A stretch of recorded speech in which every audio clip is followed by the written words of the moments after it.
厥斯坦伊宁市卡赞奇民族手工业基地现被改建为教育转化营。据韩东网9月24日报道，8月23日，许多大巴车到达伊宁市最大的民族手工业基地，这里的16栋综合楼群现在已成为教育转化营。这些大巴车里载满维吾尔人。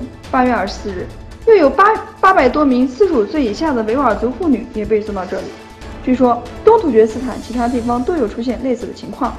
学校、清真寺等建筑物都被改建为集中营。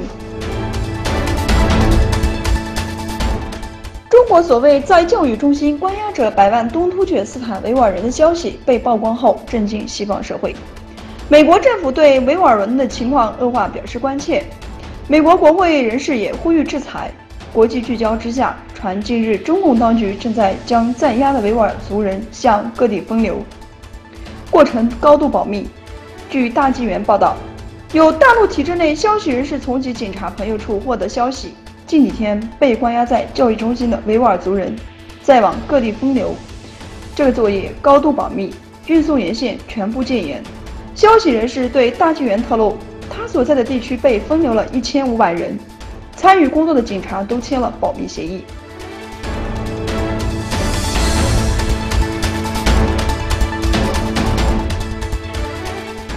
美国能源情报署表示，在1月至6月期间，中国在美国销售最多原油的国家中名列前茅。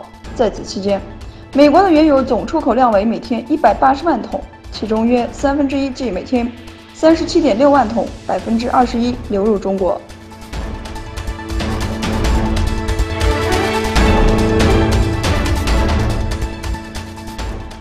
即将出席联合国第73届大会的伊朗总统哈桑·罗哈尼在纽约与美国媒体高官举行的会晤中，他就和谈判发表了声明。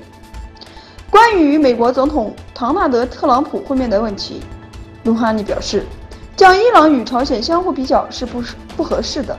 特朗普没有任何理由地退出一项非常重要的协议，威胁伊朗人民受到制裁并干涉他们的内政。他们认为这些不是可以轻易忽视的步骤。